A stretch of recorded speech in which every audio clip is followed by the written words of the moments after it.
been 2 years since I posted the first video, and I've had a lot of questions to cover.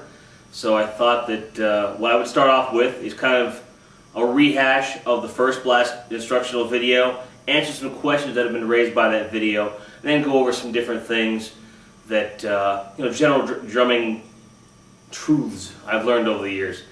I blast left-handed, meaning that I play right-handed and I blast with the left hand. The snare is always being hit by my left hand primarily. That's how I learned to blast, almost purely by trial and error. I began drumming in the late 80s and early 90s when there was no internet.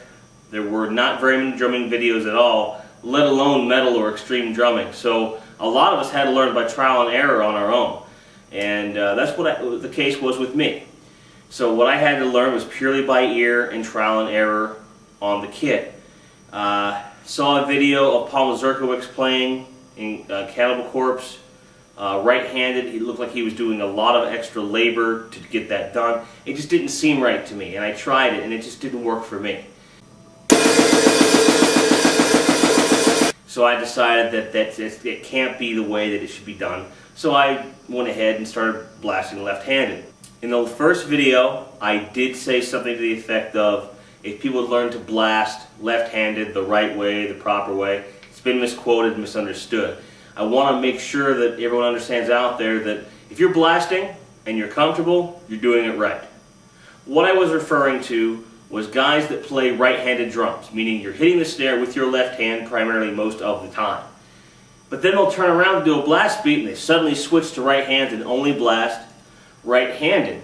That never made any sense to me. I don't think that that is what you should naturally want to gravitate to if you're a traditional right-handed drummer.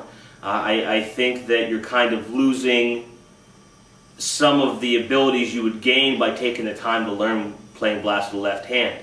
You can integrate the right hand as well and you've got twice as many possibilities. But for where I come from, I only play with the left hand because it's just my personal opinion.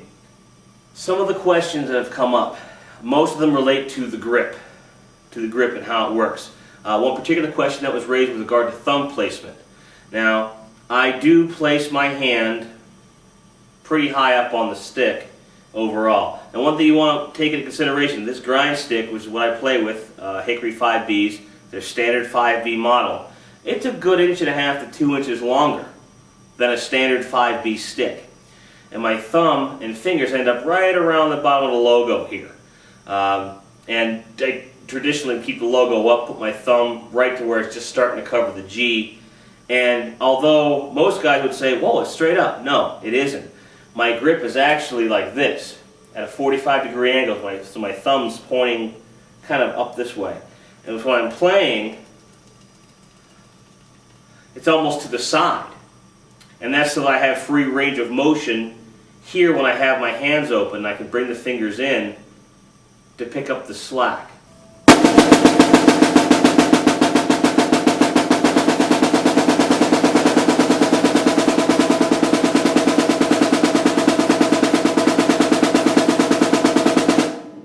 When I'm playing a blast beat, again, it's variations of hand, wrist, and finger muscles.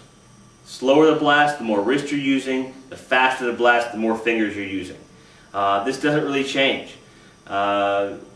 With arm placement, that kind of, you'll find it naturally moves in and out depending upon what you're doing. I do kind of this chicken wing approach that a lot of guys have asked me about. That kind of came, and I'll be honest here, from watching Mick Harris play on the Live Corruption video that came out in 1990. Because that guy is way out here, like way, and he's just hitting as hard as he can, just blasting the hell out of it. And that's when I decided to start trying. I gave it a shot. It felt awkward at first, but now I can't play blast any other way.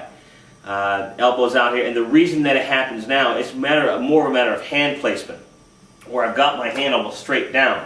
Some guys will blast like this with their fingers. Like I can't even do it, but they're down here and they're using all their fingers and they just have it like that. Can't do it.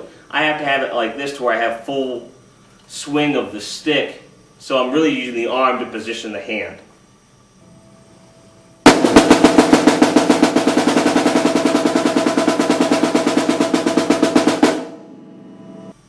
we've addressed the grip, one thing I want to mention is with regard to my stick being a little longer than your average 5B, that does make a big difference in what's called the fulcrum, the balance. So you see where the stick comes down from the bottom, that gives me more balance. I also tune the snare kind of high. Not as tight as it can go, but I'd probably say about 2/3 of the way. So it's quite a bit tighter than like your average rock or metal drummer. And part of that is because I like the tight sound. The other half of it is because I do get a lot of bounce back from the head. Hopefully this clears up a few of the questions that were raised a couple years ago and over the years since I posted the video. I want to thank you guys for all the support you've given me. I really, really appreciate it. Keeps me doing what I'm doing. Keep practicing and stay grind.